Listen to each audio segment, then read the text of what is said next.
नमस्कार साथियों, अगर आपका जन्म भी 1987 से पहले हुआ है या फिर आपके घर परिवार में कोई भी ऐसा व्यक्ति, चाहे आपके माता पिता हों, दादा दादी हों या फिर कोई भी रिश्तेदार जिसका जन्म 1987 से पहले हुआ है, तो आज की वीडियो आप सभी के लिए बेहद महत्वपूर्ण है। क्योंकि आज मैं आपको इसमें बहुत गंभीर सच्चाई बताने वाला हूं। क्योंकि अक्सर आप लोग ये न्यूज़ सुनते आ रहे हो काफ़ी टाइम से कि आपके पास जन्म प्रमाण पत्र होना ज़रूरी है, आपके पास पासपोर्ट होना ज़रूरी है अगर आपको अपनी नागरिकता साबित करनी है। लेकिन क्या सच्चाई है? और इन दोनों के अलावा भी 4 ऐसे कौन से महत्वपूर्ण दस्तावेज हैं जो बिना खर्च के, बिना ज़्यादा दौड़ा भागी के बन भी जाएंगे और आपकी नागरिकता साबित भी कर देंगे। तो उन सभी दस्तावेजों के बारे में आज मैं आपको बताने जा रहा हूं। वीडियो काफ़ी ज़्यादा इंटरेस्टिंग होने वाला है, तो अंत तक जरूर देखें ताकि आपको पूरी जानकारी हो पाए। तो चलिए वीडियो को स्टार्ट करते हैं।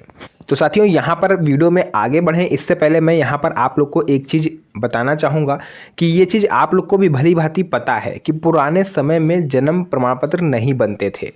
मतलब बनते थे, लेकिन उतना लोगों के अंदर जागरूकता नहीं थी, या फिर यूं कह लें कि सरकारी तंत्र इतना मजबूत नहीं था।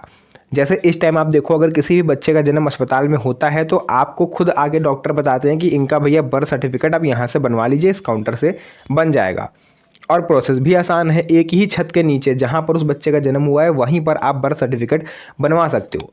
लेकिन पुराने समय में ऐसा नहीं था, पुराने समय में ये सुविधा नहीं थी। पहली बात तो अधिकतर लोगों का जन्म जो है वो घर पर ही हो जाता था। जो पुराने समय में दाई माँ आती थी वही घर पर जो है बच्चों की जो डिलीवरी होती थी वो करवाती थी। इसके बाद अस्पताल में अगर कुछ मान लेते हैं कुछ लोग का जन्म हो भी गया तो अस्पताल में इतना जो सुविधा थी वो नहीं थी। आपको अगर जागरूक हो आप, आपको नॉलेज है कि बच्चे के जन्म के बाद बर्थ सर्टिफिकेट बनता है, तो अब तो आप जाके अस्पताल में कांटेक्ट करते थे, अस्पताल वाले आपको बताते थे कि भैया यहाँ से नहीं बनेगा, उस ऑफिस जाइए, नगर निगम, नगर पालिका, समाज कल्याण विभाग, इतने ज़्यादा आपको विभाग गिनवा देते थे कि आप सोचते थे कि यार कौन इतना दौड़ा भागी करेगा, जब भविष्य में ज़रूरत होगी तो बनवा लेंगे। वहीं दूसरे कैटेगरी ये होती है जिन लोगों को नॉलेज नहीं थी कि जन्म प्रमाण पत्र हमें बनवाना भी होता है। तो ऐसे जो चीज़ है ये सरकार भी जानती है, ये कानून भी जानता है और कोर्ट भी अच्छी तरीके से जानती है कि पुराने समय में तंत्र इतना मजबूत नहीं था।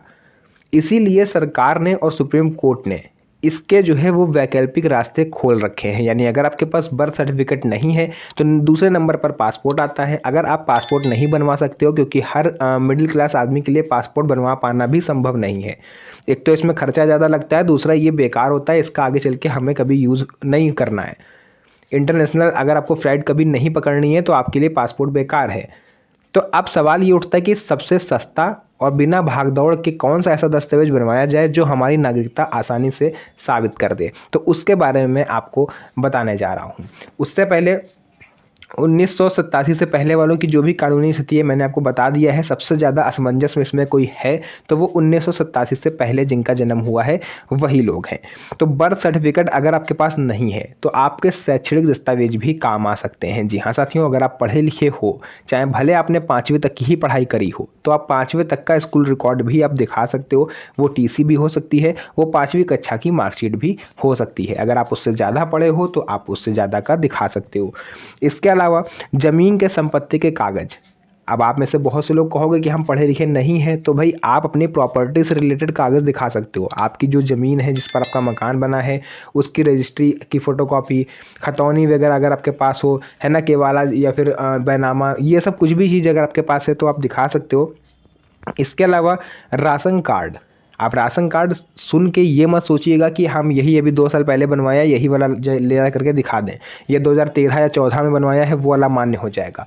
राशन कार्ड 1987 से पहले का आपको दिखाना है। आपके जो भी बाप दादा आपके रहे हों, उन्होंने अगर राशन कार्ड के थ्रू लाभ लिया हो तो वो राशन कार्ड आपको दिखाना पड़ता है। उसमें आपके पूरे परिवार का विवरण दर्ज होता है। तो 1987 से पहले का अगर आपके पास राशन कार्ड है तो वो आप दिखा सकते हो। वोटर लिस्ट या वोटर आईडी कार्ड आपके माता पिता का कोई पुराना रखा हुआ है 1987 से पहले का, तो वो आप दिखा सकते हो। मतलब ओवरऑल आप लोग समझ रहे हो, केवल आपको ये साबित करना है कि आप या आपके पूर्वज 1987 से पहले से भारत में रह रहे हैं। इतना ही केवल बवाल है, इतनी ही चीज़ लोगों को समझ में नहीं आ रही है। इसी वजह से लोग सबसे ज़्यादा परेशान हैं दस्तावेज़ों को लेकर। इसके अलावा दस्तावेजों में एक रूपता होना ज़रूरी है साथियों। अगर आप वोटर आईडी कार्ड दिखा रहे हो, ठीक, आधार कार्ड दिखा रहे हो, पैन कार्ड है आपके पास, ये जो भी दस्तावेज आपके पास हैं जिसको आप सपोर्टिव डॉक्यूमेंट के रूप में यूज़ कर सकते हो, उसका डाटा जो है वो इक्वल होना चाहिए। ऐसा नहीं है कि आधार कार्ड में नाम की स्पेलिंग कुछ और है और वोटर आईडी कार्ड में नाम की स्पेलिंग कुछ और है, पैन कार्ड में एड्रेस कुछ और है, आधार कार्ड का एड्रेस कुछ और है। तो दस्तावेजों में एक रूपता होना ज़रूरी है, यानी एक समान। अगर नाम की स्पेलिंग जो आधार कार्ड में है वो सभी दस्तावेजों में होनी चाहिए, ये बेहद ज़रूरी है, क्योंकि सुप्रीम कोर्ट इस पर काफ़ी ज़्यादा सख्त है जिन लोगों के डॉक्यूमेंट्स में मिसमैच डाटा हो रहा है। इसके अलावा परिवार स्तर पर दस्तावेजों का मिलान, अगर आप पिता हैं आपके घर में, माता हैं, बच्चे हैं, भाई बहन हैं, सभी का एक समान होना चाहिए। अगर आपके भाई के में पिता का नाम राजीव कुमार लिखा हुआ है तो आपके में भी राजीव कुमार ही हो। राजीव कुमार गुप्ता, राजीव कुमार यादव, ये सब नहीं होना चाहिए, है ना, एक समान होना चाहिए। इसके अलावा साथियों देखिए, सबसे बड़ी जो आपको सेफ रख सकती है वो है 2003 की वोटर लिस्ट। अगर 2003 की वोटर लिस्ट में आपका या आपके घर में किसी का भी नाम है तो आप सेफ हो। अब सेफ कैसे हो वो भी सुन लीजिए, कैसे हम 2003 की वोटर लिस्ट से नागरिकता साबित कर सकते हैं। 1987 से पहले का गवर्नमेंट को डाटा चाहिए कि आप 1987 से पहले पैदा हुए हो, राइट। इसके अलावा 2003, अब 1987 से 2003 के बीच में कितना गैप है आप जोड़ लो, 13 साल उधर हो गए, 16 साल लगभग हो गए। यानी कि अगर 2003 की वोटर लिस्ट में आपका नाम है, इसका मतलब ये है कि उस टाइम आप 18 साल के हो चुके हो। सीधा सा मतलब है कि 1987, अगर 1987 से हिसाब से जोड़ें तो 16 ही साल के आप हो रहे हो, लेकिन वोटर की जो न्यूनतम उम्र सीमा है वो है 18 साल। इसका मतलब आप 1985 के आसपास पैदा हुए होगे या उससे पहले पैदा हुए होगे, तभी तो आप वोट दे पा रहे हो, आपका नाम 2003 की वोटर लिस्ट में आया।